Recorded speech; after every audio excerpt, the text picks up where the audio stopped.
Boa tarde. Boa tarde. Muito obrigada por vocês estarem aqui. Quero agradecer aqui a presença de vocês, alunos, dos nossos professores que estão aqui junto com vocês, da equipe gestora da escola, diretor, vice-diretora e a supervisora, a orientadora está aqui também, né? Agradecemos a participação de vocês. Mais um momento super importante para o período que nós estamos vivendo, que é aí pré-ENEM, pré-SAEB, pré-conclusão de ensino na escola, fechando aí o ensino médio, encerrando a carreira de vocês aqui nessa escola. Isso é muito gostoso se sentir, né? Poxa vida, daqui 3 meses estou terminando aqui, mas o caminho está só no início, né? Tem muita coisa pela frente. Então, nós estamos muito felizes por estarmos aqui hoje, a Coordenadoria de Educação. Estamos aqui, eu, a professora Sirlene, que é a gerente pedagógica, eu, Marlene, que estou como coordenadora regional de educação, as nossas técnicas pedagógicas, a professora Kátia, a professora Elaine e a professora Casey, e com um convidado maravilhoso que está aqui conosco hoje, professor da Unir, em Vilhena, veio para cá para conversar com vocês, para dar uma aula maravilhosa, para passar alguns truques muito importantes aí no momento das avaliações. E com certeza toda essa preparação é em prol de favorecer a vocês um bom desempenho nas avaliações do ENEM e também do SAEB de português que nós teremos aí.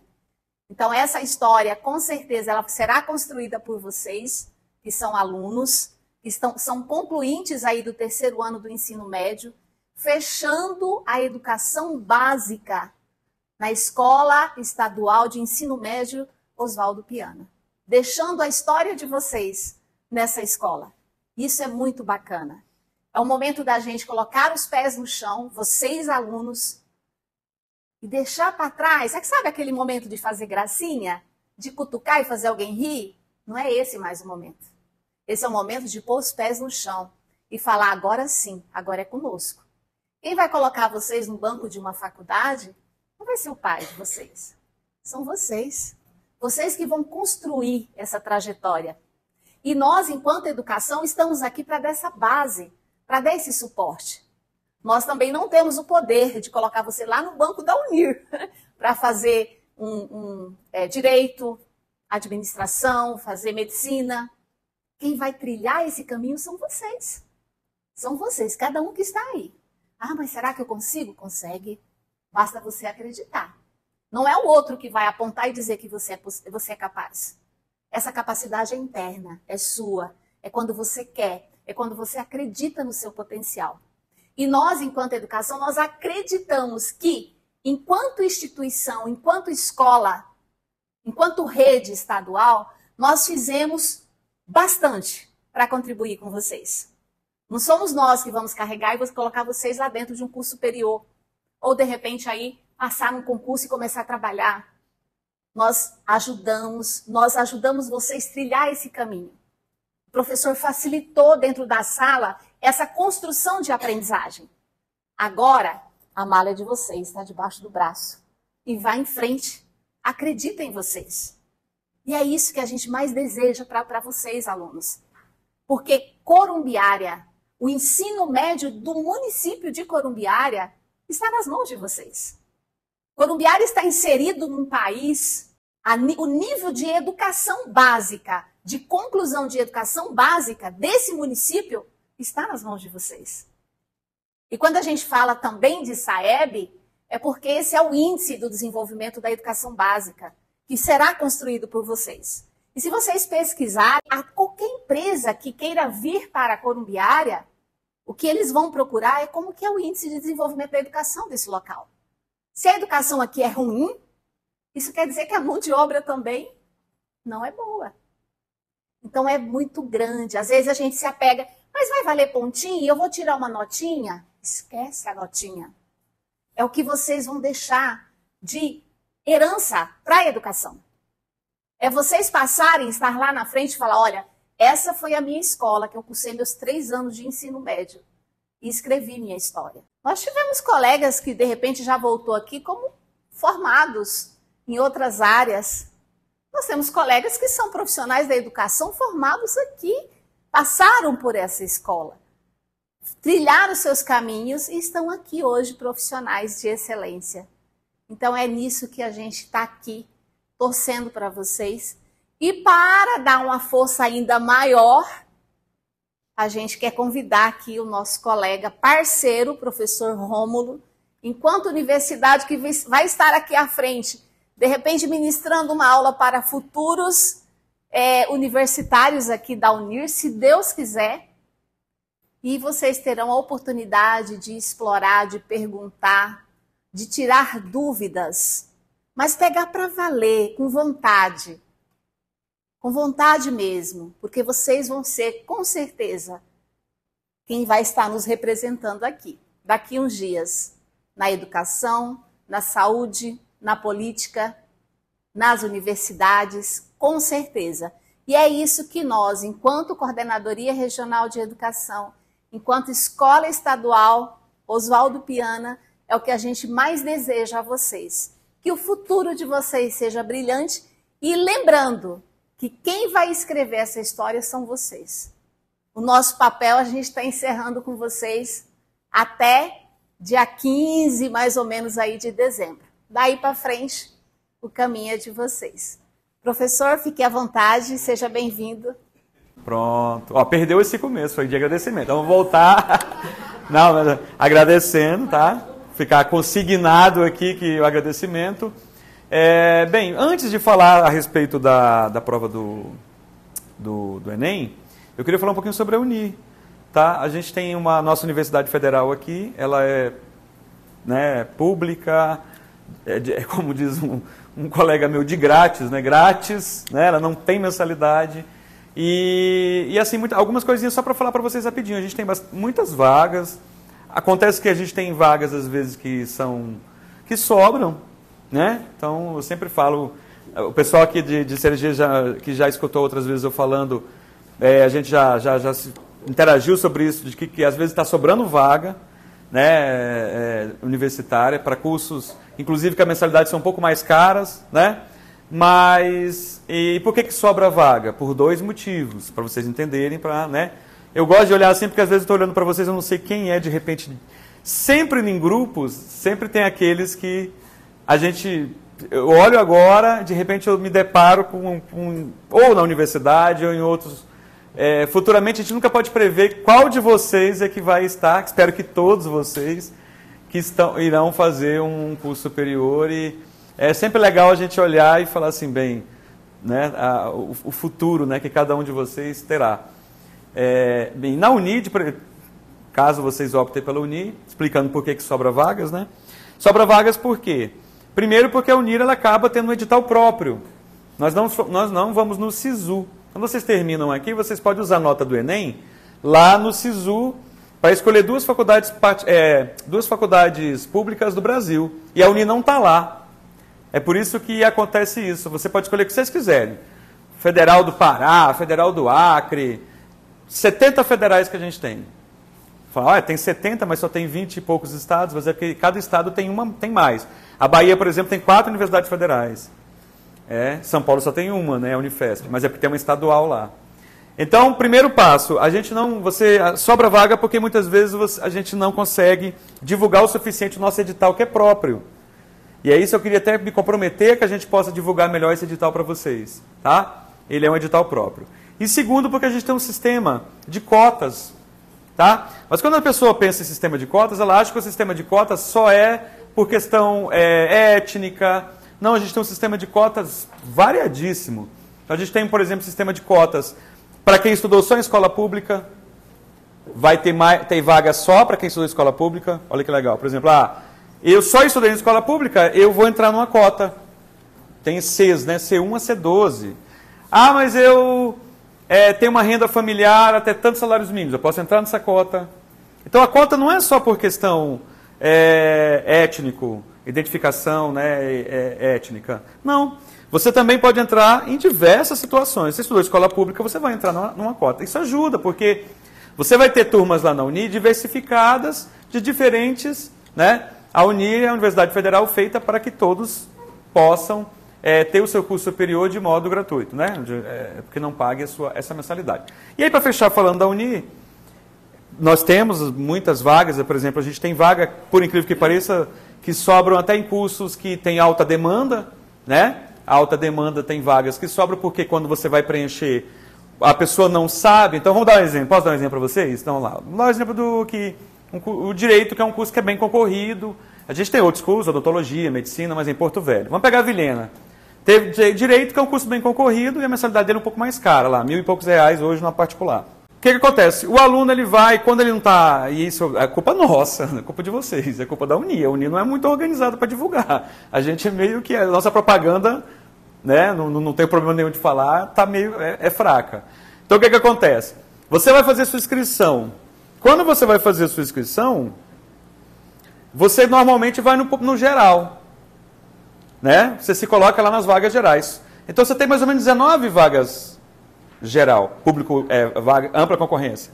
Mas deixa que você pode entrar em uma, por exemplo, essa de escola pública. Quando você escolhe de escola pública, você já diminui a concorrência. Vocês me entenderam? A nota de vocês do Enem. Vocês entenderam a lógica? Quando você entra na pública, você já elimina um monte de gente aí que já fez só na particular. Esses da particular vão disputar as 19 vagas geral. Você vai disputar aquelas vagas específicas para quem estudou em escola pública. Isso é uma coisa que as pessoas não sabem. Então, sobra vagas para alguns grupos. Entendeu? Então, e é uma coisa que a gente... É bom eu estar aqui, que além de eu falar do Enem, eu também posso falar disso. Acho que isso é importante, falar que a gente tem e quer vocês ali na Uni, com certeza. E é só para fechar aqui a minha fala sobre... Eu estou perdendo um pouco de tempo. Exatamente, agora a gente tem uma seleção de currículos para as vagas remanescentes. Então, normalmente, o Enem não consegue cobrir hoje todas. Você abre um edital, tá? E eu vou tentar manter um contato para que vocês possam saber desse edital. Eu não posso dizer a data, porque ele depende muito. Abre o edital, você vai entrar com as suas notas do ensino médio. Você vai entrar com a nota de português e matemática. Aí, do primeiro, segundo, terceiro ano, vai pegar ali, vai te classificar, e aí você vai entrar. Tem várias chamadas. Então é bem interessante agora, bem lembrado, que essa coisa do currículo também é bem legal. Porque às vezes não fez a inscrição no Enem, sim, mas pode concorrer através do que estudou primeiro. Exatamente. Vai abrir os editais e aí você vai entrar lá. E a vantagem da Uni é que você pode ter bolsas. Né? Quantos por cento hoje de alunos da Uni ganham dinheiro do governo? Isso não passa na TV, gente. Né? Isso ninguém mostra. São coisas que a gente tem que vir mostrar para vocês. Eu digo para vocês hoje que 80% dos nossos alunos, por exemplo, eu trabalho no curso de Direito, eu sou da área do Direito e sou da área de Letras. Né? A minha formação é nessas duas áreas. Eu posso dizer para vocês que a área, por exemplo, de Letras, eu tenho 80% dos alunos são bolsistas. Eles ganham dinheiro para estudar. Seja bolsa do PIBIC, do PIBEX, do PIBID, do Residência Pedagógica. Dificilmente um aluno lá não ganha no mínimo R$800 por mês para estar estudando. Né? Igual eu falo, é até assustador, porque quando você fala isso, as pessoas falam, não acredito nisso, porque ninguém divulga. Então, por exemplo, você tem auxílio moradia, você tem auxílios estudantis da Procer, que é dinheiro, pessoal, de vocês próprios, né? De impostos do governo federal. É o governo federal que distribui. Então, lá dentro você tem um monte de coisa para você optar. São bolsas que você pode fazer, seja de ações que você for fazer, ou, por exemplo, a Bolsa Permanência. Que você, por exemplo, mora aqui em Corumbiara, você quer fazer uma faculdade, né? Aí você se inscreveu. Se inscreva, gente. Por mais que vocês não decidam agora, mas quando vê um resultado positivo, muda a tua vida. Às vezes não estava nos seus planos. Mas faça, porque quando vê um resultado, você fala, opa, mudou, peraí. Até o pai chega, a avó chega, poxa, vamos, né? Vamos pegar, bora para cima, vamos investir nisso aí, vamos tocar, né? Tá ali na universidade. Então, assim, tem muita gente que não faz inscrição porque antecipa o resultado. Você não vai perder nada, sabe por quê? Porque é de graça fazer inscrição. Então, faça a inscrição quando abrir o edital. Ah, mas eu não vou. Ah, eu não vou não, tenho certeza que eu não vou. Será? Quando vê um resultado positivo? Num curso que você quer? Aí você ainda vai ter um auxílio da universidade, né? Vai ficar mais barato para a família, de repente, o deslocamento de você estar lá estudando, morando em algum local. Isso é comum na universidade. Na Universidade Federal, por exemplo, tem alunos que moram em outros lugares, eles moram ali na cidade porque para estudar ali, né? Porque você vai pagar uma mensalidade de um curso que custa 3, 4 mil, ali você está estudando de modo gratuito, o seu custo também vai ser mais reduzido. Ok? Eu acho que é isso para a gente falar da Unir. A gente espera muito que vocês estejam com a gente lá.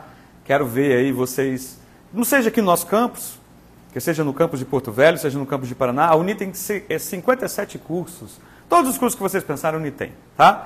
De medicina até odontologia, administração, letras, pedagogia, o curso que vocês quiserem. São 57 cursos, muitos cursos. Engenharia elétrica, engenharia de pesca, engenharia de alimentos. Nossa, é tanto curso. Informática. Fechou? Pessoal da Escola Marechal e Inácio? Pronto, aí, ó. Já pensar nessa possibilidade da Unir aí. Tudo isso que eu falei é para... Porque, poxa, a gente tem lá o recurso, a gente tem o campus, os professores. Nosso corpo docente, por exemplo, o curso que eu trabalho é só doutores. Só doutores na área, né? Então, a Unir tem o currículo é pesado. A gente está com direito agora, eu coordeno o NPJ, que é a parte jurídica do escritório de lá que a gente está abrindo, né? A gente vai ter um escritório que vai atender a comunidade. Então, o aluno já vai ganhar uma bolsa para tocar esse escritório. Então, quer dizer, de 10 alunos nossos, dos 48 que a gente tem, 10 já vão ganhar uma bolsa para tocar o escritório, né? Então, você vê, não para. É muito bom. É muito bom. Tem o recurso, é para fazer isso. Uma pena que as vagas são não tantas, mas eu acho que... Pensa nisso, pessoal. Quero ver vocês lá. Seria interessante se a gente pudesse ter uma lista dos cursos oferecidos por campus, né? Pois é. De repente o aluno se interessa no Porto Velho, sim. aqui de Paraná, ou Viena, né? Sim. Eu vou até quando sair o edital, eu prometo que eu vou mandar para o pessoal daqui já, rapidinho, para vocês poderem saber, porque esse edital da Unir, ele sai meio... Assim, a gente não divulga tanto, porque a Unir, como ela é uma instituição, órgão público, a gente não tem impacto de marketing com ninguém. A divulgação é feita pela gente mesmo. Nós não temos de marketing. Né? O governo não paga marketing. O marketing somos nós, professores.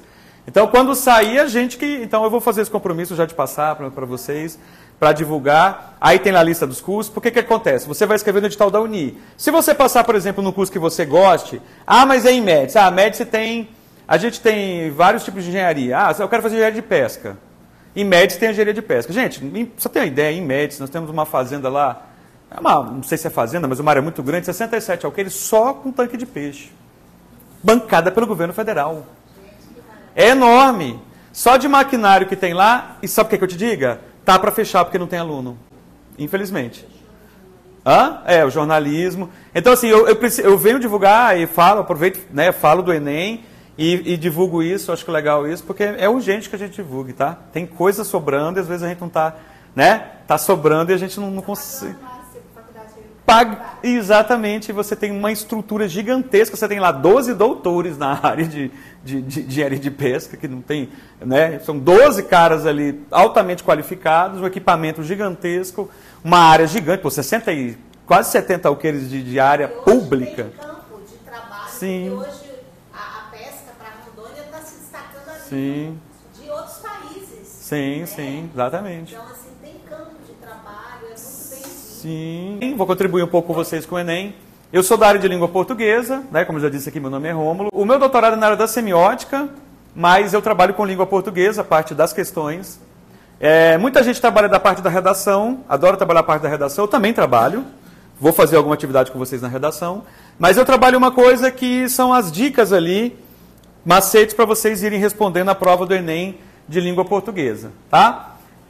Eu sempre mudo a prova, até o que eu estou falando para vocês aqui é um pouco diferente do que eu falei lá na outra escola, sempre estou mudando, depende lá, eu vou olhando, mas a regra é o quê? Qual que é a minha metodologia? Vocês entenderem o que cai no Enem de língua portuguesa, só sei de língua portuguesa ali, né? Não sei das outras áreas. Sabendo o que vai cair, vai ajudar você a tirar uma boa nota. E quebrando algumas coisas que se tem aí. Falar, a prova é só interpretativa? Não. A prova não é só interpretativa, tá, gente? Prova interpretativa é quando você coloca aquilo que você quer. Interpretar é escolher uma leitura que você quer fazer. E a prova não, a prova tem um gabarito e tem uma resposta certa. Então a prova tem uma resposta certa, você vai ter que chegar até ela. Tá? Então não é interpretar aleatoriamente, é uma prova que precisa associar. Tá? E aí que é legal. A primeira parte, eu acho que a gente tem que entender a prova do Enem, tá? Eu sempre começo aqui com esse vídeo. Vocês são estudantes profissionais? São estudantes profissionais? O que você acha? Vocês são estudantes profissionais. O que é um estudante profissional? Você está estudando. Está lá nos questionários socioeconômicos, quando você vai preencher, está lá a sua profissão, você coloca estudante. Né? Só que tem o estudante e tem o estudante, mais ou menos assim, ó. Cadê? Olha lá. Tem esse aqui, ó. Vocês são esse estudante não, né? Ou esse aqui, ó, super bem treinado. Treinamento. O que vocês acham desse aqui? Olha lá. Eu não sei se é mais... Eu sempre trago esses dias eu até mostrei isso lá na... Eu estava lá na escola militar, lá no Tiradentes. Aí eu até mostrei para os meninos olharam assim, falaram assim, bem, não vou... bem, pessoal, aí para a gente entender a prova, é rapidinho aqui, a primeira coisa para vocês entenderem é o seguinte, tem uma regra para acertar essas provas, é fazer várias vezes a prova, tá? Se vocês puderem fazer várias vezes a prova, isso acontece em qualquer prova. Por que o cara começa a passar no concurso depois de um tempo? Tanto que ele faz prova, que ele vicia fazer prova, ele entende a cara da prova. Você pode ver concurseiros aí, esses caras começam a passar no concurso depois de 3, 4 anos, não para mais. E por quê? Porque a prova já ficou mnemonicamente visual, até a estrutura do texto ele já decorou ali, aquilo ficou tão familiar a ele que ele tira nota arrebenta. Então assim, você que nunca pegou a prova do Enem, vai fazer a prova do Enem, você vai sofrer. É igual você pegar hoje, do jeito que vocês estão aí, e falar assim, vai correr a maratona de 45 km. Mesmo vocês sendo jovens, vocês vão sofrer. Natural. Né? Você vai correr, vai botar o doido, mas quando chegar nos 20, você vai falar, tô meio cansado. É diferente de um cara que já está acostumado a fazer 45 questões. Porque, por exemplo, só o primeiro dia são 90 questões. Por exemplo, o primeiro dia, que é a redação, você tem uma redação para você fazer e você tem 45 questões para você fazer. A redação ela vai ocupar lá 1 hora, 2. Você tem 3 horas e pouco, digamos, líquidos para fazer isso aí. A redação vai ocupar 1h30. Você vai ter em média 1 minuto. Às vezes eu falo 1 minuto e 15. Ontem eu recebi um colega meu que também trabalha com o Enem. Ele disse que é 1 minuto e 40 agora cada questão. Tu gasta 1 minuto e 40 em cada questão. Tá? A última prova eu não consegui medir ainda, mas eu meço. Então, 1 minuto e 40 cada questão, se você perdeu muito tempo na questão, já ferrou. Então, você tem que pular logo para outra, né? Pensa, 1 minuto e 40 cada questão. Então, tu tem que estar treinado em ver prova, tá? Então, a dica que eu dou, tu quer arrebentar mesmo? Então, vai para cima, dá uma olhada na prova, vê com a escola se tem as provas, vê digital que tem. Se você pesquisar as provas lá no INEP, ele vai te dar todas as provas para você fazer. Baixa as provas lá no computador, não precisa imprimir não, no celular, dá uma olhada na cara da prova, tá? Porque isso é meio caminho andado. É aí que você vai conseguir ter familiaridade com a prova. Você não vai pegar aquele texto, a tua mente não vai até processar aquilo ali demorou meia hora. É fato. Quem nunca tocou numa prova vai ter uma resistência danada para fazer essa prova. Então, quem mais contato você tiver com essa prova, familiaridade mnemônica, né, neurolinguística, inclusive, a tua cabeça vai processar isso rapidinho. Outra coisa, a prova normalmente, só para vocês entenderem, deixa eu pegar uma questão aqui. Isso aqui é uma questão do Enem. Está aqui Enem, essa aqui é 2021, mas eu tenho 2022, tenho 2000. A questão 29, isso aqui é o texto, tá vendo? Ó, o tamanho desse texto, gente. Normalmente eu faço um teste com os alunos para saber quantos segundos gasta para ler o texto. Tá? Tá vendo aqui, ó? Você vai ler o texto inteiro. Depois que você lê o texto, tem a fonte. Eu já vi treineiro, eu posso falar, porque os caras que mexem com o Enem, eles são tudo treinador de Enem. Os meus colegas que mexem com isso aí, né? Eu, como sou dono eu não sou um treinador de Enem, mas eu tenho que pegar técnicas. Tem gente que olha até aqui, ó. Quem que escreveu e onde que tirou, tá? Diz que isso aqui já ajuda bastante. Eu acho que ajuda mesmo. Por exemplo, se aqui tiver o nome de um autor, você que estudou os autores, já ajuda vocês. Se está lá escrito lá embaixo, lá, José de Alencar, você já sabe que é o cara do romantismo. Então, já te ajuda um pouco a responder. Ó, então, esse é o texto. Aqui é o comando. Aqui está tudo na questão para mim, tá? Então, você tem que vir no comando aqui, e aqui no comando você vai descobrir o que a questão quer, E quem já está tão treinadinho no conteúdo, já sabe que conteúdo que ele está cobrando. Eu, por exemplo, se eu olhar o comando aqui, eu já sei que conteúdo que ele está cobrando. Essa aqui, por exemplo, é competência 7. Ó. Claro que eu organizei, óbvio, mas vocês vão entender por quê. Objetivo do autor. Ó. E aqui, as alternativas, sabendo que cada alternativa dessa aqui é um distrator, que é para te distrair, tem nada com nada, porque o Enem ele é bom nesse sentido. A prova ela tem mais distratores e um gabarito. Só tem um gabarito. Tem provas tão difíceis, gente, que ela é chamada 50-50, que é a prova seguinte. Metade das questões luta com a outra metade. É tão confuso que você não consegue saber se é uma alternativa ou não. Você fica aquela dúvida mortal? Ah, vou pular esse trem que eu não sei não. Sabe quando parece que são idênticas? E isso chama-se 50-50. É um mecanismo de ferrar a pessoa. Mas o Enem não quer ferrar ninguém. Enem é uma prova mansa. Enem é uma prova grande. Não, sério, é uma prova grande, extensa. Ela te mata pelo cansaço. Ela não te mata tanto pelo sofrimento técnico. Ela te mata pelo sofrimento do cansaço. Porque quem sabe o que cai na prova... Quem sabe o que cai na prova... Para mim, o segredo do Enem é o seguinte. Quem sabe o que cai na prova, porque vai saber pelo comando. E quem lê bem e tem boa memória... a nota do Enem é bota para moer. Tá? Então, é o que eu te coloquei aqui de...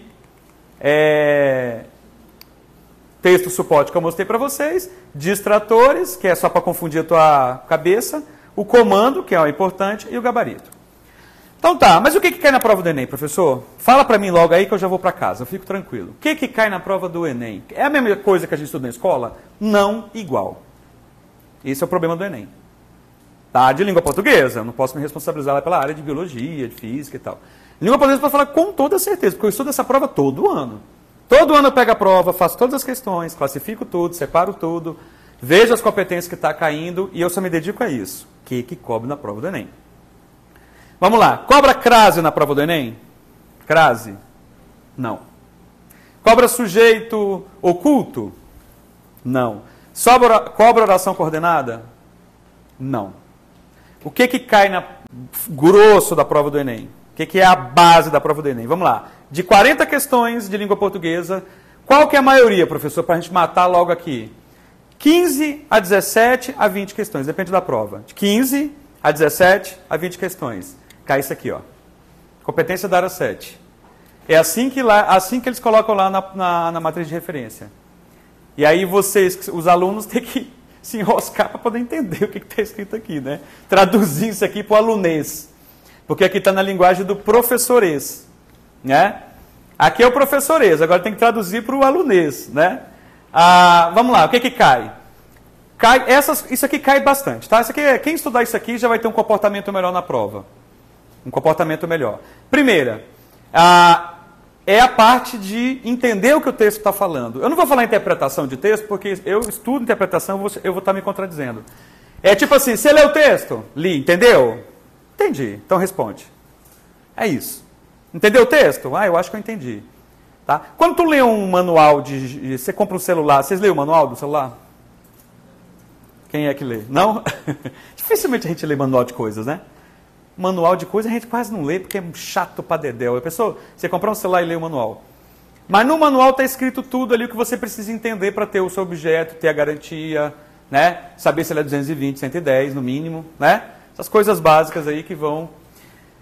Você sabia, eu vou contar uma coisa para vocês. Você sabia que lá nos Estados Unidos, foi lá que inventaram que coloca no veneno não beba? E aí você deve falar assim, professor, mas por que eu vou escrever no veneno não beba? Se eu já sei que não é para beber. Sabe o que aconteceu no direito? Um doido bebeu e processou a empresa, a Monsanto lá da Elanco. Por quê? Falou assim, olha, eu bebi porque não estava escrito que não beba. Ou seja, não estava escrito, eu não sabia. Aí foi juridicamente processou, fizeram uma ação como o LOC chamam, 1000 pessoas e processaram. A partir de agora, na bula, está tudo escrito. Doido, não beba. Não é para você não beber. É juridicamente para se proteger. Eu avisei. Você bebeu porque você quis. Que eu falei não beba, não beba. Mas você lê aquilo é uma... Quando o cara fala não beba, você vai compreender aquele texto, ok? Você vai ter uma reação, não é assim? Quando eu falo não beba e meto a caveira, o que vai acontecer com você? Eu estou criando um discurso. é esse discurso aqui, ó, intimidador. Só para vocês terem uma ideia. Tá? Quando eu pego uma caixa de cigarro e boto um cara lá sem as pernas porque ele perdeu de diabetes fumando, eu estou usando o discurso desse aqui, ó, intimidador ou comoção. Quando eu pego um que o cara tá broxa, acho que é pior.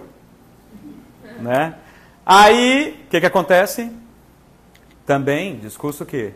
Intimidação, comoção. Tá? Então, o que a prova do Enem quer? Ela não quer a interpretação, a prova do Enem quer assim. Você entendeu o que está escrito no texto? Entendi, professor, beleza. Como que ela fez para isso acontecer? É o que vocês vão ver no texto. E aí eu vou mostrar isso aqui para vocês rapidinho aqui. A primeira, eu vou pegar textos de diferentes gêneros, recursos verbais e não verbais. O que é verbal e não verbal? Imagem e texto, né? Utilizados com a finalidade de criar e mudar comportamentos e hábitos. Eu digo que quando você lê isso aqui, você responde lá a questão. Mas normalmente a gente não lê isso aqui, porque isso aqui não vem na prova do Enem. Isso aqui é um documento do governo, que é o documento secreto do governo dizendo o que você tem que estudar para a prova do Enem, que é a matriz de referência. Então, ó, professor, eu já sei que vai cair uma questão do Enem com verbal e não verbal, e para que eu entenda a finalidade de criar e mudar comportamentos e hábitos. Ó. Beleza, vamos ver o texto. Pronto, questão 34. Uma criancinha mexendo no celular, a luz está nos olhos dela, na bolotinha dos olhos dela, aí ela está aqui, acarreta tudo isso aqui, ó, ela perde o sono, fica mal, né? Os riscos da criança do uso do celular. Não vou ler tudo, não. O risco do celular, todo mundo já sabe aí, né? Eu sei que vocês não ficam no celular à noite, tenho plena certeza. Vocês ficam olhando para as estrelas, né? Bem, no texto, os recursos verbais e não verbais empregados têm o objetivo de quê? Olha aqui, ó, igualzinho o conteúdo que o governo diz que é para você estudar, ó, o Enem. Ó, reconhecer em textos de diferentes gêneros recursos verbais e não verbais. Olha lá a questão. Verbais e não verbais. O cara até copiou aqui o comando lá. Qual o objetivo que tem? Pronto, aqui que mora a sacada.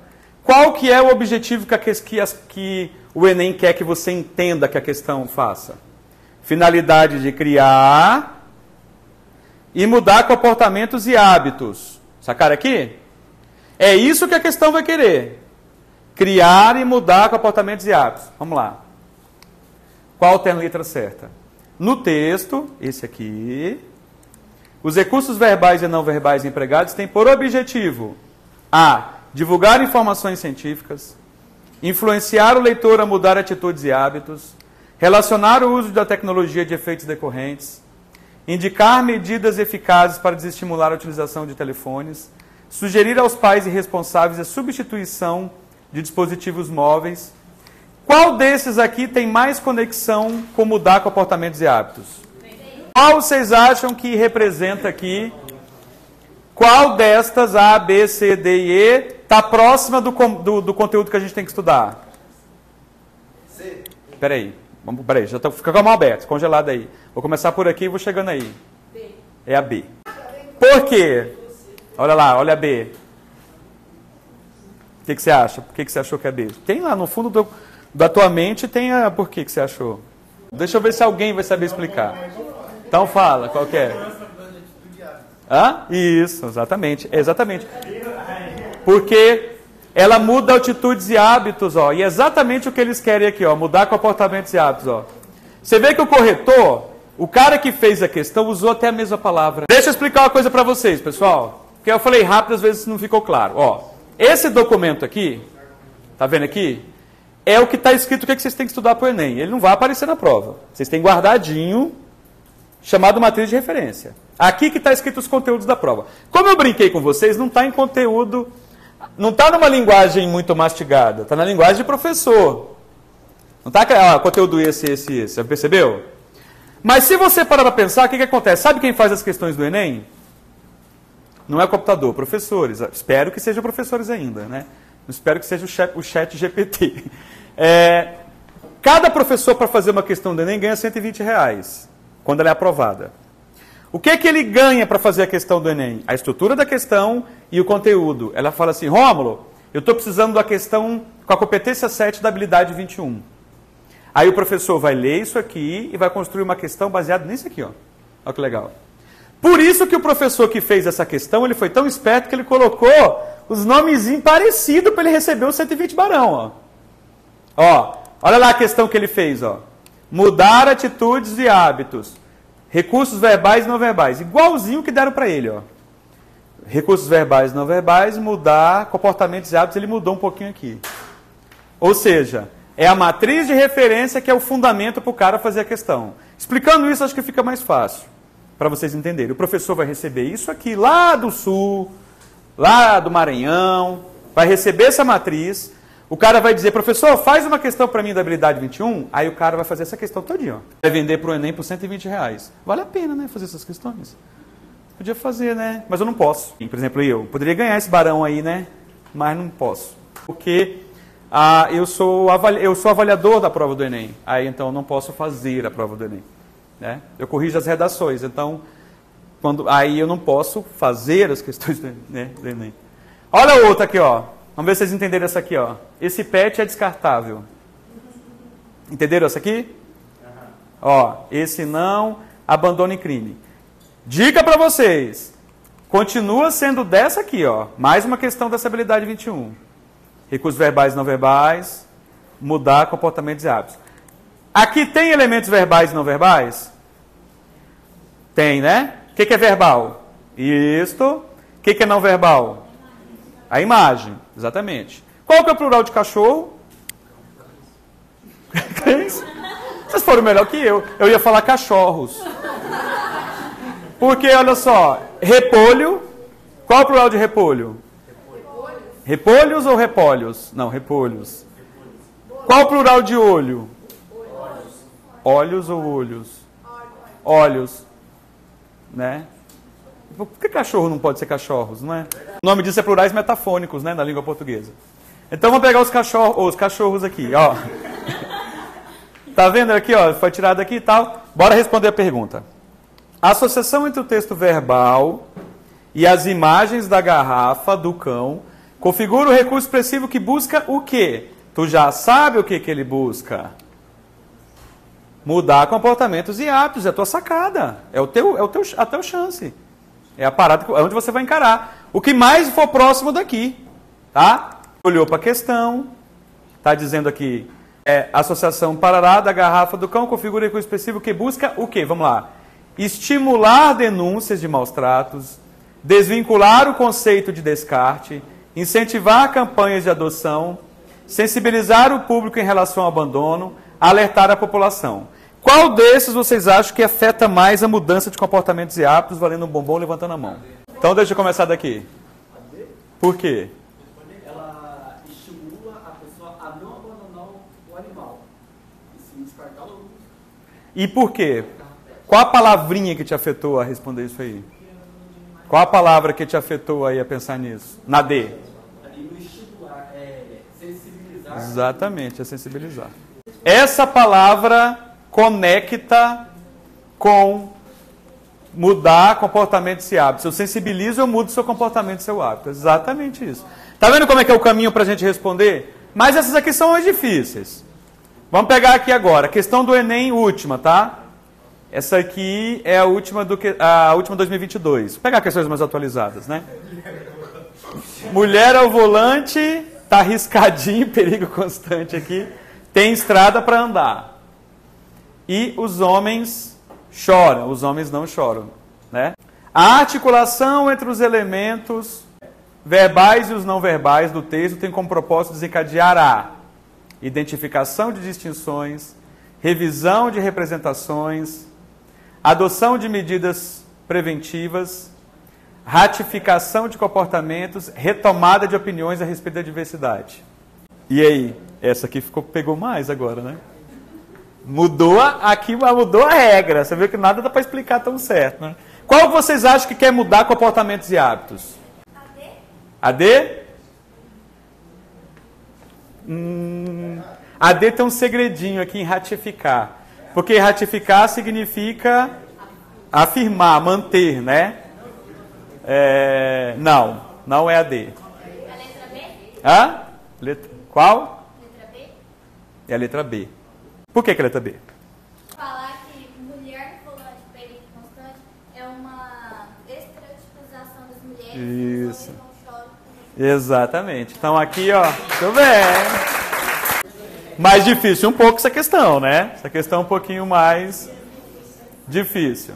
Agora, essa aqui é nova, questão 0 bala também, peguei da prova 2022, da última prova. Pegar as questões mais recentes, mas pego também, não tem problema. Vamos lá. Questão 9, arrependimento. E aí diz, causar um acidente é algo que você leva pro resto da vida. Não beba se for dirigir. Beleza.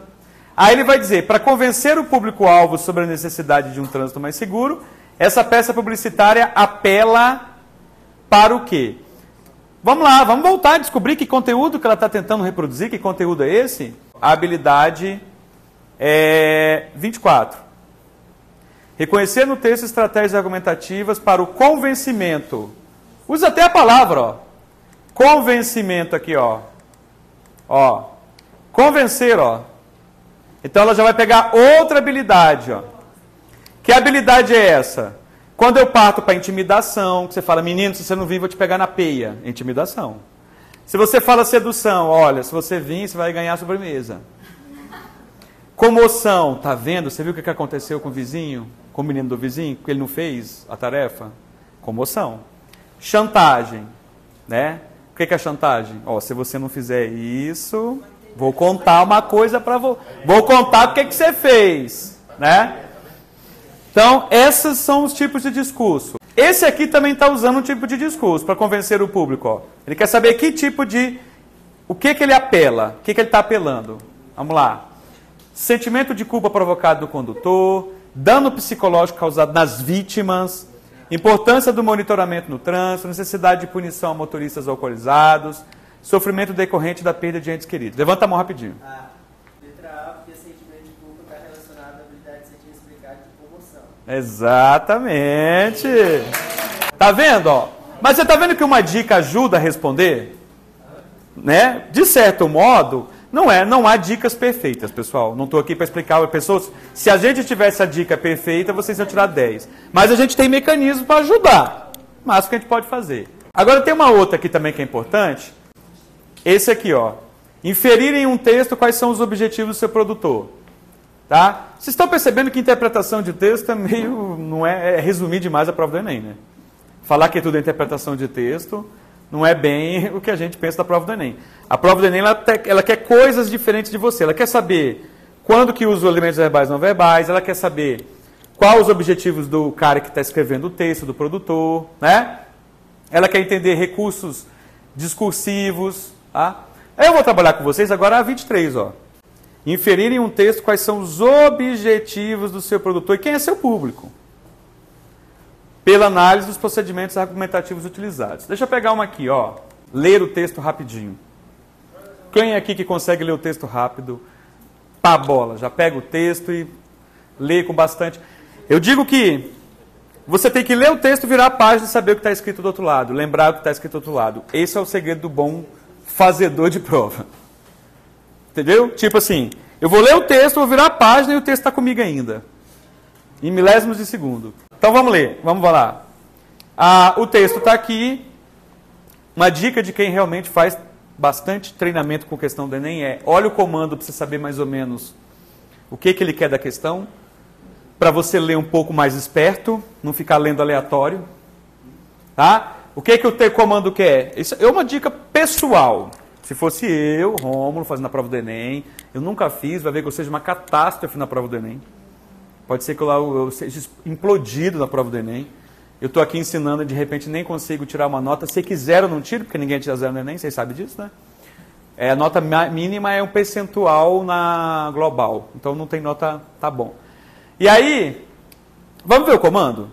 O texto revela que quando a sociedade promove o desenvolvimento de uma nova técnica, o que mais impacta seus usuários é então tem esse tipo de questão aqui, tem poucas pegadas para a gente, vai querer que você leia o texto e responda o que está dentro do texto. Essa questão a gente chama questões intrínsecas, questões que não precisam de nada fora, mata dentro do texto. É o texto que vai dizer a resposta. São mais difíceis, porque você vai ter que ler melhor o texto, por isso que eu separei ele aqui. Ela está ligado a essa competência aqui, ó, mas ela não te ajuda pouco. Porque ele só quer descobrir quais são os objetivos do seu produtor e quem é seu público, pela análise dos procedimentos argumentativos utilizados. Mas vai ajudar pouca coisa. Então vamos lá. O que é que ele está querendo saber aqui? Ele está querendo saber, voltando aqui, você vai associar o que está escrito aqui à alternativa que está condizente. Então, por isso que chama interpretação. Associação. Então, se eu estou falando, por exemplo, o que é associação? De modo simples. Se eu falo frutas, eu falo banana, jaca, melancia, tomate. Pô, não, tomate não, peraí. Né?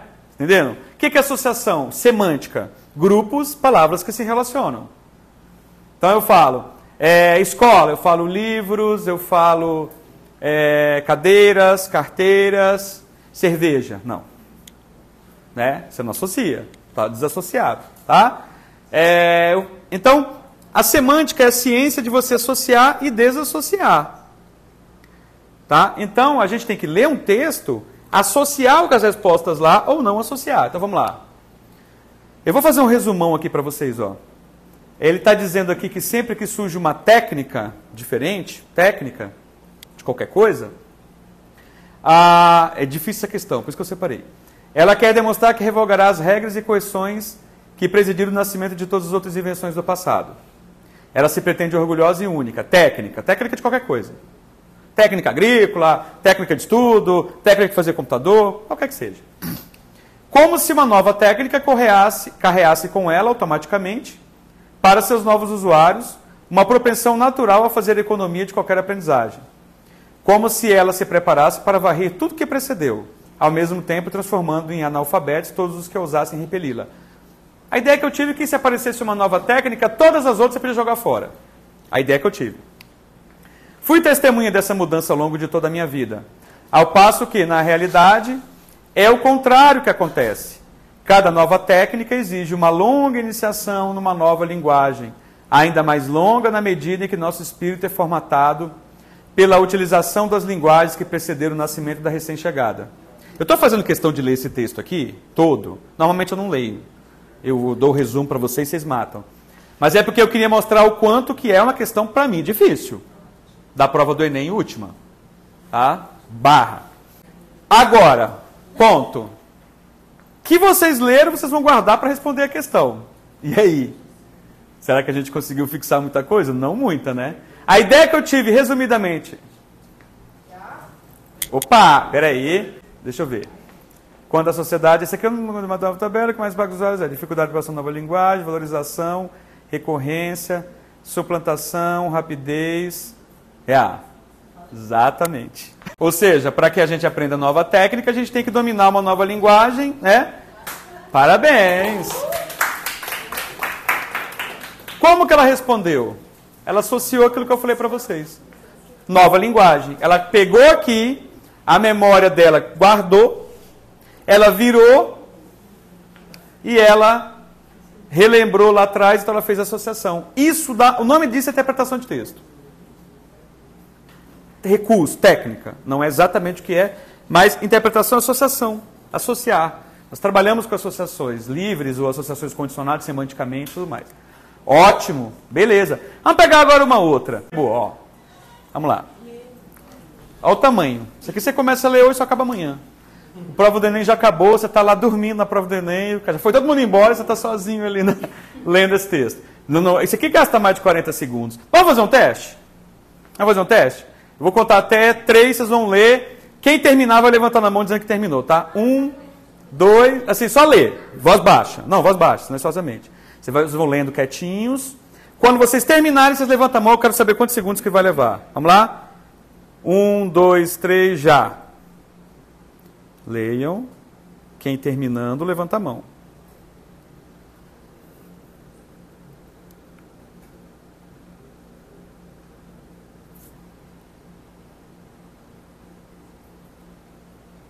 Quem acabar, levanta a mão. Chegou no final, levanta a mão.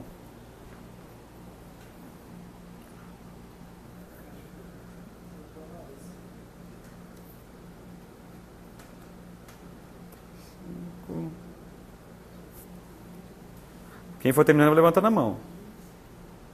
Só para eu saber quantos segundos em média. Ó, já deu 50 segundos. 55. Bora, levantando a mão aí que eu vou lendo, me ajuda. Me enrola não, não vou dar mais bombom não, vou dar pimenta.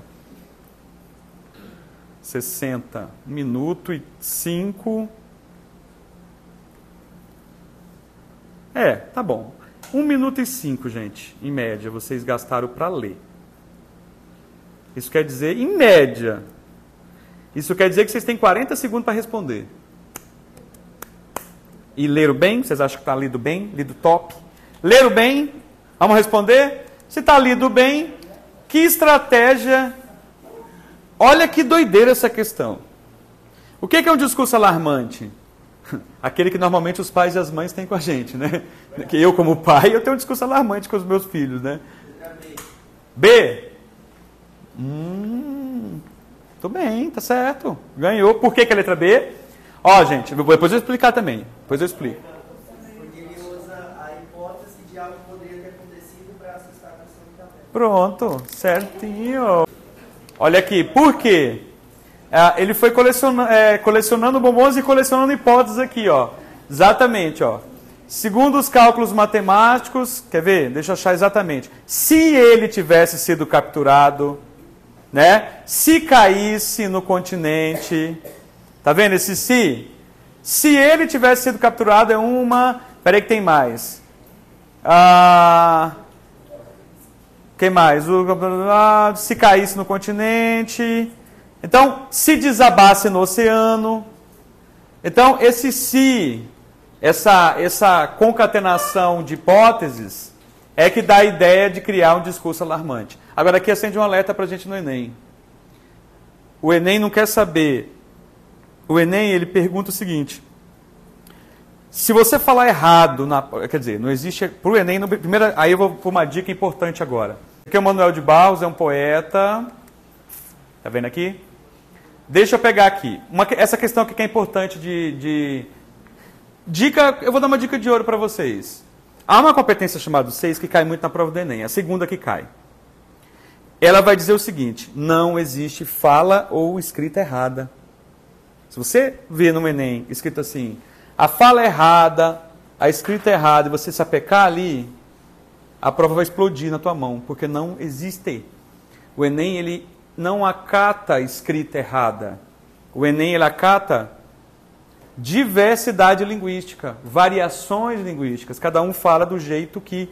Mas, professor, mas o cara fala esturdia, antonce, vacina de teto, subir para cima e descer para baixo, 3 antonte, nós fumo.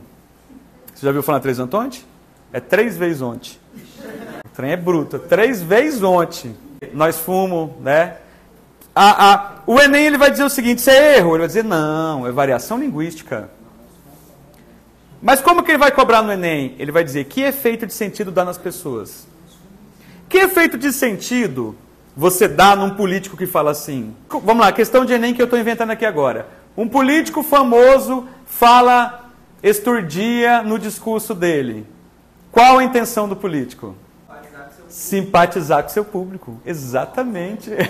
Fazer o quê? Se aproximar, né? Não tem um político que fala assim, eu vou de encontro à população. O que é de encontro à população? Vim de voadeira. Não é vir de encontro, é vir ao encontro. O casal que está vindo ao encontro, ele vem e se abraça. O casal que está vindo de encontro, um vem chutando o outro na porrada. De encontro é chocando. Ao encontro é de abraço. Então, o político que está de encontro à população está arrebentando com a população, né? Então, o que o Enem quer? Ele quer saber disso. O que aquele recurso serve? Para aproximar. Tem várias questões aqui, não preciso mostrar porque a dica é essa, já está dada. Outra. Como não existe fala errada para o Enem, e se você marcar isso a prova explode, você acaba de perder tudo. Até derrete o chocolate que você levou, se você for levar. Ó, vamos lá, deixa eu pegar essa questão no final aqui. Manuel de Barros, poeta do Mato Grosso do Sul, sempre cai, só não cai mais do que esse cara aqui, ó. Tá, peraí. Quem é que é esse cara aqui? Alternativa A é o Pelé. Alternativa B é o Machado de Assis. Alternativa C é o Neymar. Qual desses 3?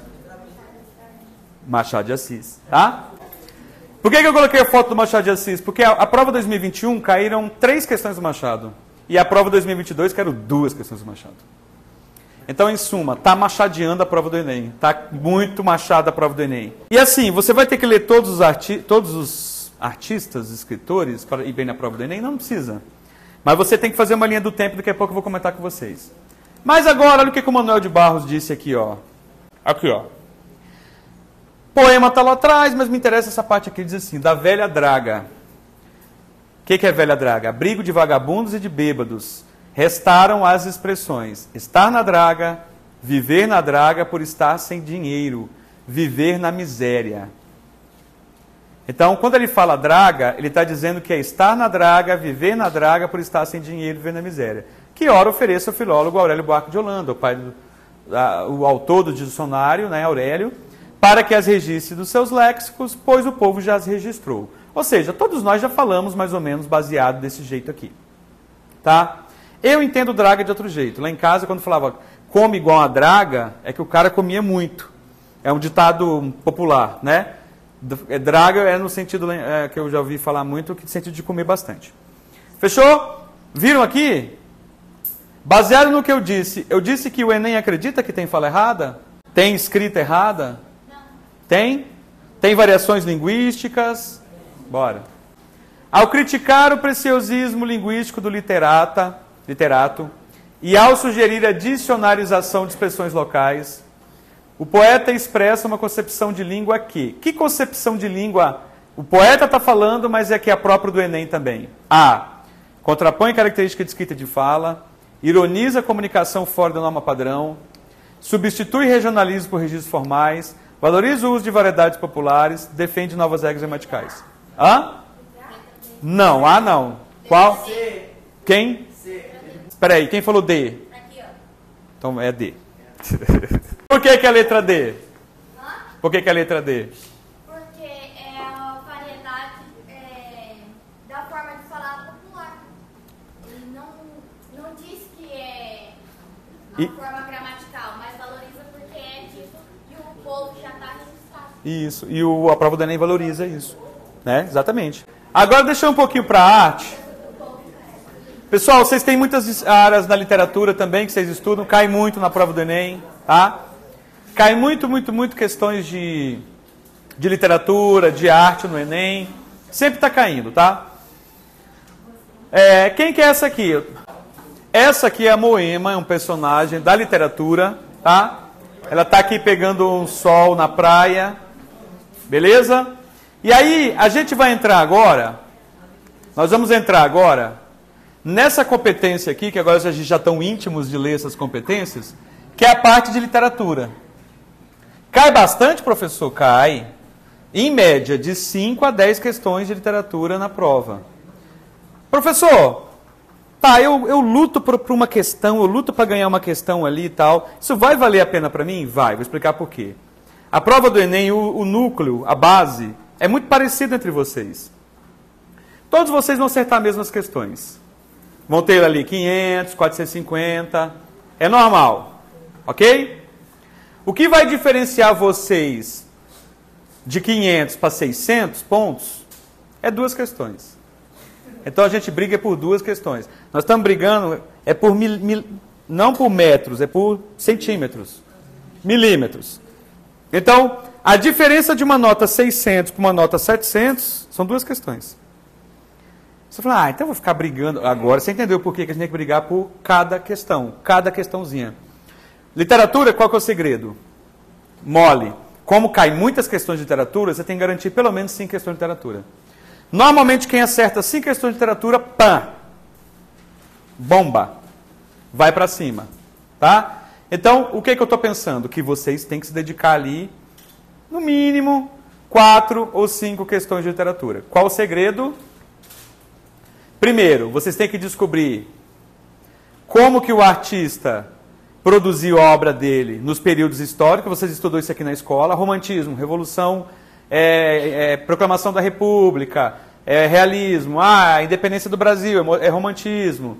Barroco, é Bahia. Você tem que descobrir lá que período literário está em cada lugar e qual o contexto histórico. Tá? os padrões de beleza, tá? E a arte ligada à questão étnica, que cai menos. Essa aqui, contexto histórico, história da arte, e aqui, características da arte, características de cada período. Então você vai lá pegar romantismo. Quais são as características do romantismo?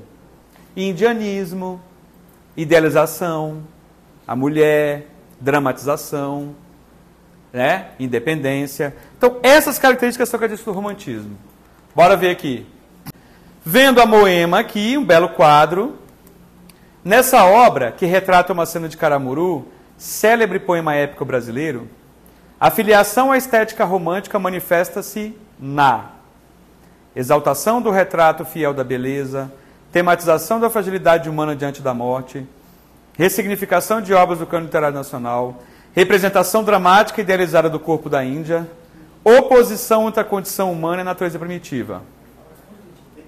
E aí, gente? Caramba, isso aí vocês sabem, eu sei que vocês sabem. Hã? Quem falou D? Aqui, ó, meu. Por que é letra D? Falando sobre a gramática da beleza do corpo da Índia. Exatamente. Então, de literatura que vocês têm que estudar é isso, moçada. Vocês têm que estudar as características, contexto histórico, mas dá para responder. Você viu que está tudo aqui, ó? Ó. Representação dramática idealizada do corpo da Índia. Tá? Agora eu vou para a arte. Para a parte da arte. Tá? Que a gente vai falar um pouquinho da arte agora. Beleza? Existe a arte literária e a arte geral, que é a competência 4. A literatura é competência 5. A arte geral é competência 4. Mas qual que é o segredo? Mesma coisa que o segredo. Só que o seguinte, o que a gente precisa saber? Na competência 4, a gente vai ter que sacar uma coisa. Aqui, quais são as funções da arte e do trabalho dos artistas? Por que serve a arte? Isso é matéria do primeiro ano. Quem quiser aí se dedicar, pegar, dar uma olhadinha no livro do primeiro ano, que está lá, função da arte, o que é arte, linguagem artística. Pega lá aquele material do primeiro ano, não sei se vocês ainda têm o livro ali. Vai e vem na biblioteca.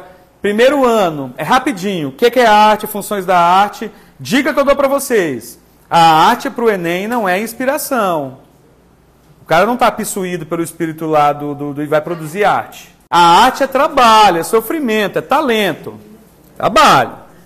Tá? Por que eu estou explicando isso? Porque o Enem ele tem um viés de resposta.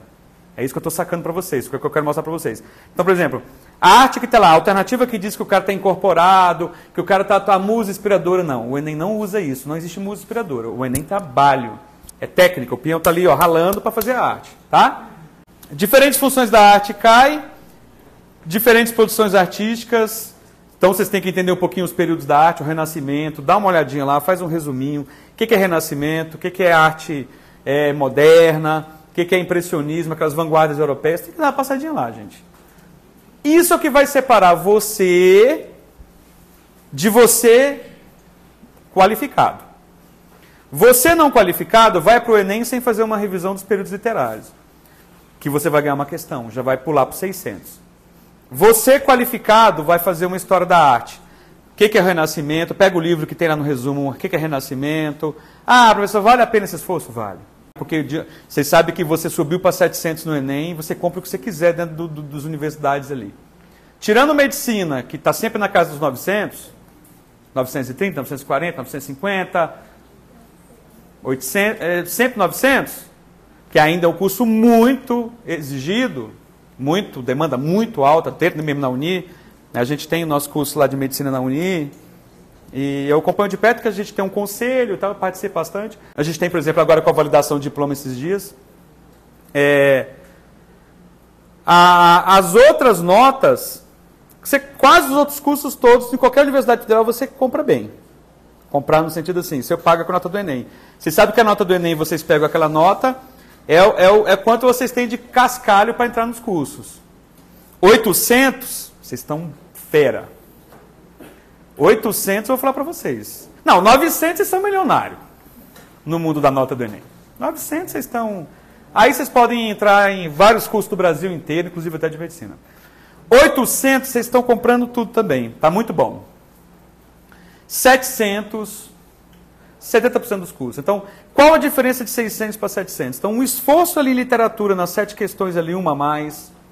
Eu estou batendo essa tecla por questão estatística, que a gente tem esses dados estatísticos.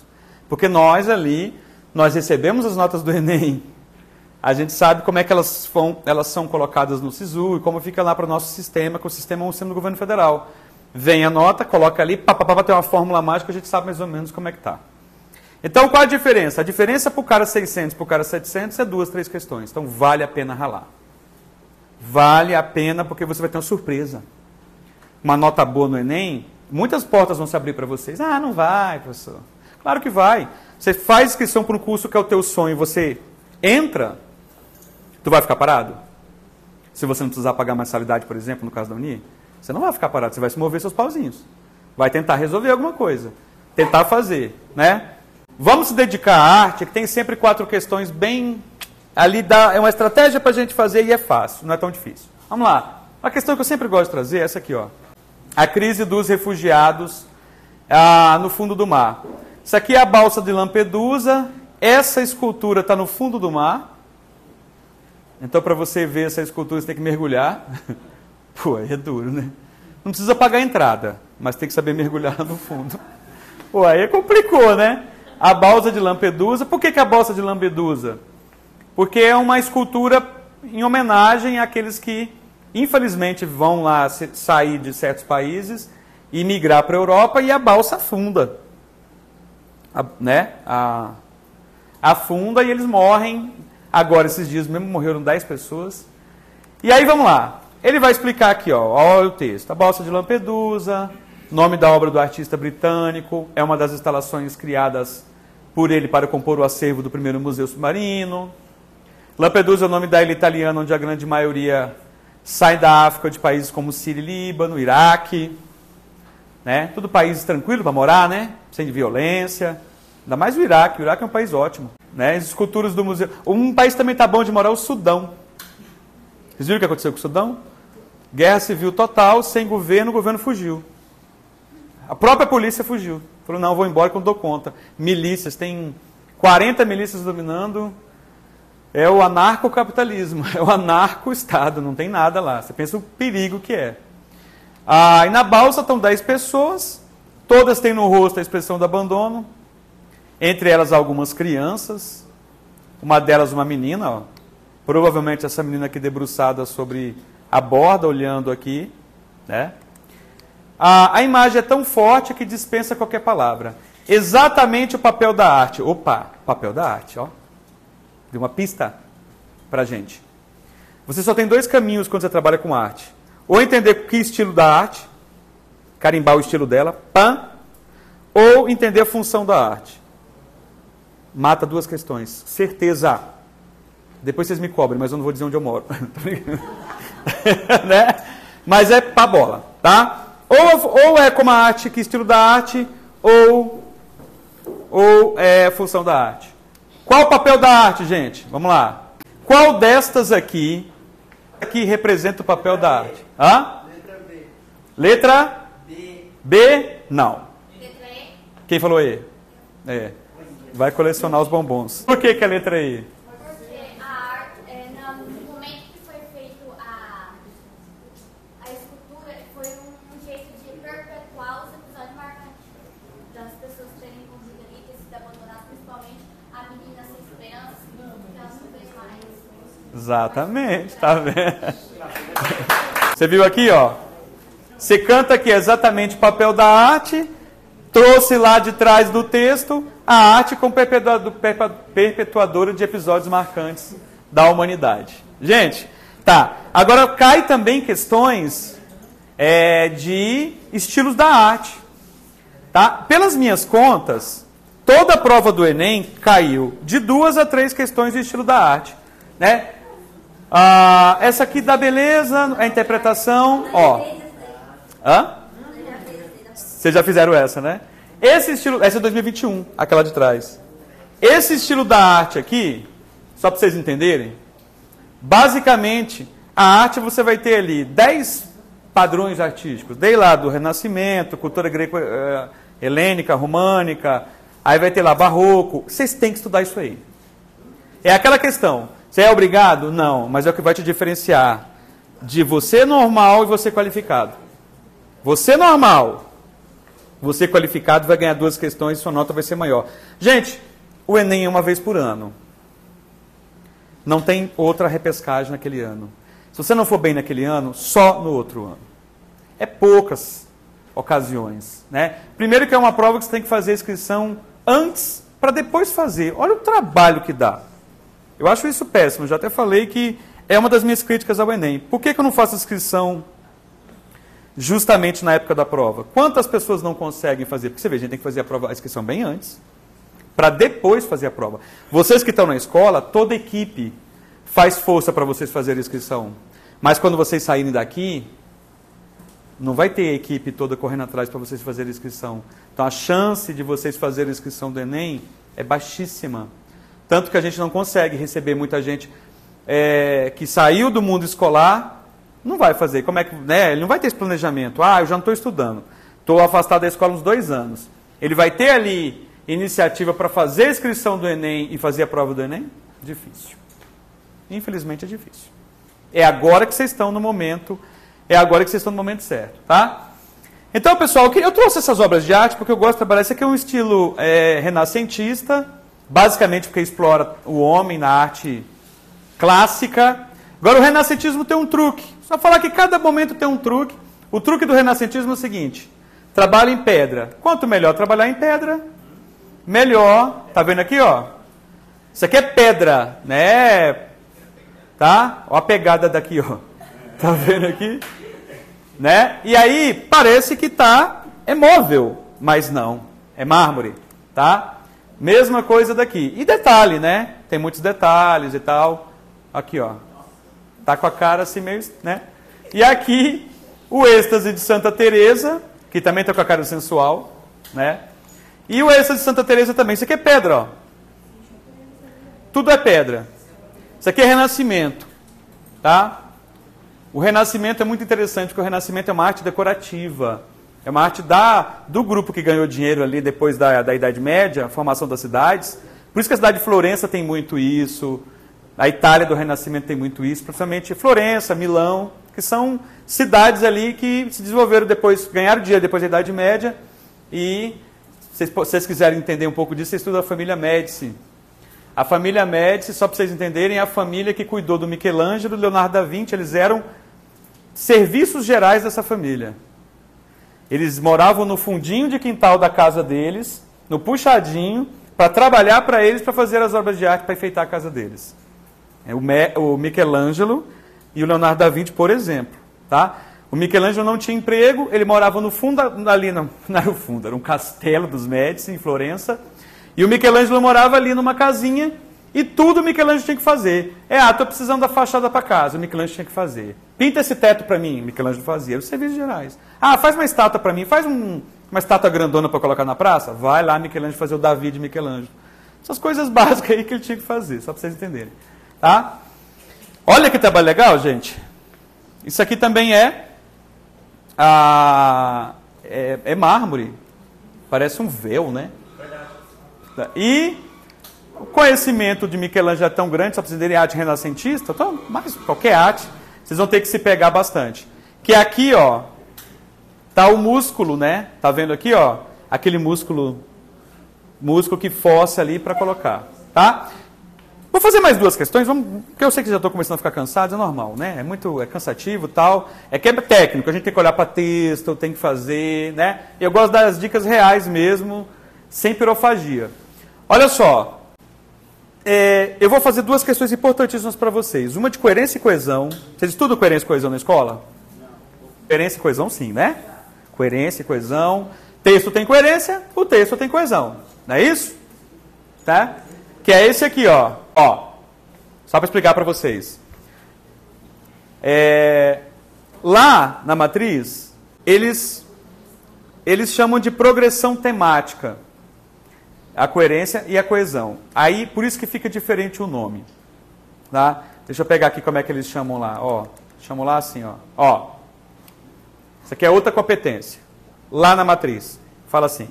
Identificar os elementos que concorrem para a progressão temática. Se vocês puderem anotar, vocês vão ver que progressão temática para o Enem é coerência. Progressão temática para o Enem é coerência. E organização e estruturação de texto, coesão. O que é coesão? É o que liga um parágrafo no outro. E os períodos. Né? Tem gente que fica só na primeira marcha. Então ele vai escrever o texto e coloca assim. Vamos lá, vou dar um exemplo de falta de coesão. O cara vai escrever um texto e ele coloca assim. E agora é importante falar da história do Brasil, ponto. A história do Brasil é muito importante, ponto. Devemos falar da história do Brasil, ponto. Ele está na primeira. Ele não engatou a segunda. Quando que ele vai engatar a segunda? A história do Brasil é importante, porque quando ele colocou o porquê, ele engatou a segunda, que ele vai ter que responder o porquê. A coesão é toda a conexão entre um período e outro. Quando eu digo assim, eu não gosto muito do barroco, vírgula, mas você vai colocar outra coisa. Esse conector liga um texto no outro, dá coesão. Entre um parágrafo e outro. Aqui nessa sala, eu sempre digo onde eu vou por aí, que há duas coisas que a gente nunca esqueceu na vida, que mais a gente aprendeu na escola. A coisa que mais vocês aprenderam na escola, tudo aqui, ó, eu faço uma aposta. R$1.000 agora. Milão. Meu salário agora, todinho aqui, milão. Que... Lá no passo endereço. Que eu tenho certeza que todo mundo aqui aprendeu uma coisa de coesão. Como concluir uma redação, todo mundo sabe. Concluímos que... Todo mundo se aprendeu isso aí. Concluir uma redação, todo mundo aprendeu. Concluímos que... Né? Como é que conclui uma redação? Concluímos que... Como é que termina uma redação? Tem que ter conclusão. Tem gente que fica mais sofisticado, coloca conforme o exposto, viu? Mais qualidade, né? A partir do exposto, que a gente mais chique. Mas todo mundo sabe que concluímos que, conclui-se que, acaba uma redação. Isso é um elemento de coesão, tá? Coesão é quando eu mantenho os parágrafos unidos. Como é que eu coloco assim? Bem, agora eu vou comentar com vocês o porquê, né, de Cerejeiras, de Corumbiara, da região, está em ampla ascensão. Ponto. Primeiro porquê. Segundo porquê. Quando eu uso isso, eu estou criando coesão entre os parágrafos. Só isso. Cola. Tá? Mas isso aí é texto. Olha, eu vou falar 920 na redação combinado com os 500 da prova aí. Dá uma nota boa, hein? Então, um esforço, qualquer questão vale a pena, gente. Qualquer questãozinha... Qualquer uma vale. Agora, o que é progressão temática, pessoal? Progressão temática é coerência. É aquilo que vocês sabem muito bem, que é manter a bola no pé quando você está caminhando no seu texto. Você está andando no teu texto, você não vai perder a palavra-chave. Qual que é a palavra-chave? A palavra principal do seu texto. Se eu estou falando, por exemplo, de inclusão social, eu estou falando lá, é importante discutirmos a questão da inclusão social hoje, ponto, né? Uma vez que trata-se de uma questão igualitária, né, de participação, tarará, tarará, ponto. Né? O comércio de livros é algo que deve pensar na inclusão, ponto. Beleza, você está raspando. O comércio, de modo geral, visa maior equilíbrio financeiro. Aí você já está começando a sair do tema inclusão. Você está perdendo a bola. A bola está ali, você está saindo dela. Né? Bem... Já que o comércio é algo importante para a manutenção das cidades. Por falar em cidades, devemos pensar no crescimento das cidades. Pô, cadê a inclusão? Tu já perdeu a inclusão. Tu já foi embora. Tu perdeu a progressão temática. O que é a progressão temática? Eu tenho que manter a palavra comigo. Qual que é o tema? Inclusão, tenho que manter ela comigo. Sinônimos, chamando e tal. Vamos tentar responder essa questão? Difícil a questão. Vou fazer rapidinho para vocês. O Machado de Assis escreveu um hino nacional. Ele era bem puxa-saco do Dom Pedro. E aqui embaixo, ele colocou assim, ó. Das florestas em que habito, solto um canto varonil, em honra e glória de Pedro, o gigante do Brasil. Tá vendo o hino que ele fez? Que é o refrão da música. Aí... ele vai colocar, o texto está colocando, o Pedro mencionado é o imperador Dom Pedro II. O bruxo do Cosme Velho compôs a letra para o aniversário de 42 anos do monarca, em 2 de dezembro daquele ano. O hino seria apresentado naquele dia no Teatro da Cidade do Esterro, antigo nome de Florianópolis. Bora, comando. Considerando-se as operações de retomada de informações e estruturação do texto, ó, coesão aqui, ó. Coesão, uma palavra chama a outra.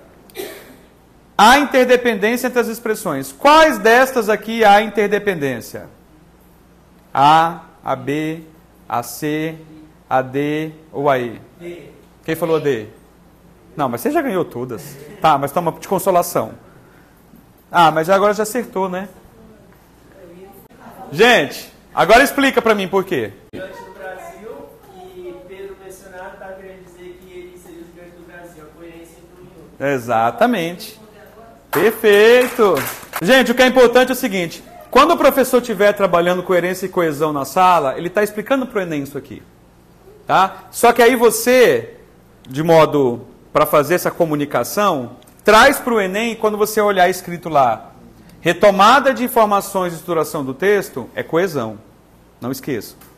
E quando for temático, a coerência é a temática. É chamado de progressão temática. Tá? Ela é chamada de progressão temática. E aí, pessoal, tem uma outra questão que sempre cai no Enem, que é as questões, quer ver?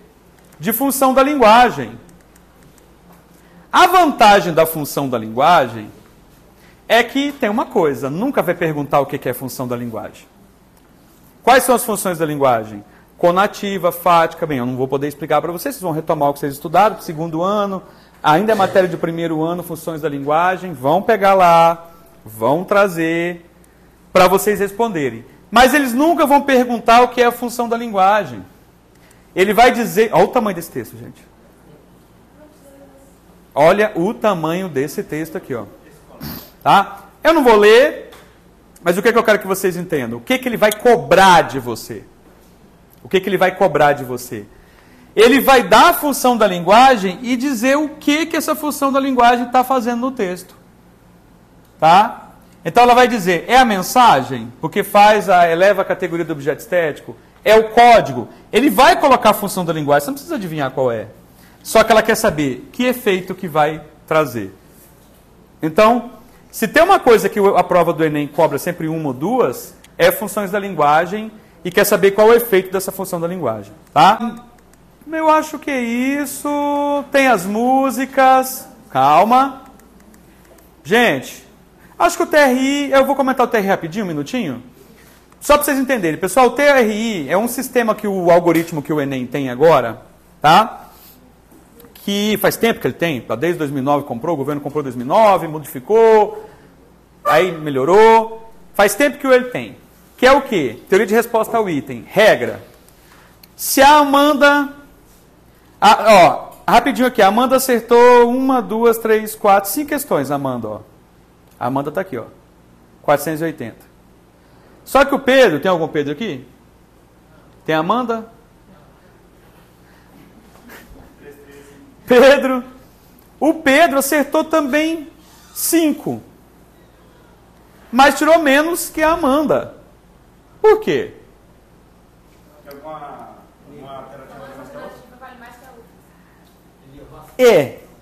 Vale.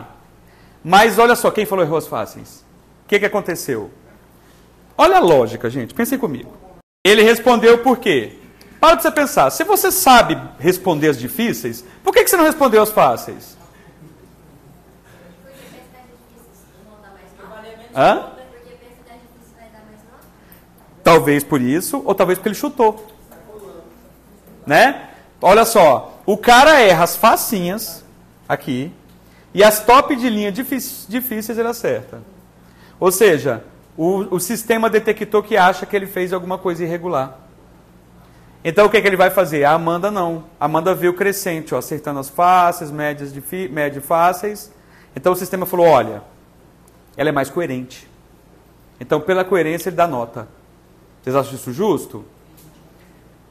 Bem, não sei. Acho que talvez sim. Mas tem uma coisa também que é importante. Quem estuda o Enem, quando você faz a prova, não preenche um questionário socioeconômico? Sim. Aquele questionário socioeconômico, ele te nivela. Ele diz onde você está. Normalmente, um aluno que ele tem um histórico de estudar, por exemplo, na escola pública, ele tem a obrigação de acertar as fáceis e médias fáceis.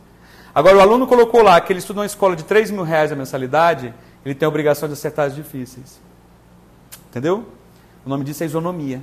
O Enem traz isso porque não acha igual você pegar e cobrar as mesmas dificuldades para aqueles que têm. Entenderam? A lógica é essa. Então, esse é o sistema do, tá? É o sistema do TRI. Mas, gente, para a gente acabar aqui, ó, não existe sorte na prova do Enem, pessoal. Eu acho que eu termino aqui falando o seguinte. Vão lá descobrir o que cai na prova do Enem. Vão lá tentar entender o que cai. Entendam que vocês têm que disputar é uma questão ou duas. O que vocês já têm é suficiente para um tipo de nota, que eu sei que é boa. Mas agora vocês vão disputar questão por questão. Tentar entender o que cai no Enem, tentar treinar mais leitura, né? E é como eu digo, ó, não tem técnica certa, pessoal. Eu sempre passo isso aqui, ó. Não tem técnica certa, ó. O que é isso aqui? Você estuda biologia? Olha lá, ó.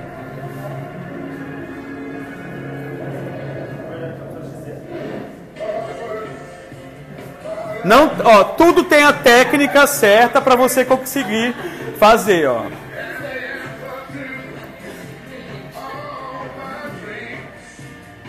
Pronto. Viu aí? A prova do Enem também é um pouquinho isso. Pessoal, deixa eu só passar para vocês aqui um negócio. Obrigado, tá? Esse canal aqui no YouTube, ele tem conteúdos lá do Enem, tá? A gente tem um canal lá que é da área de estudos semióticos e que tem lá conteúdo do Enem, tá bom? Quem quiser acessar lá, e muito obrigado aí, tá?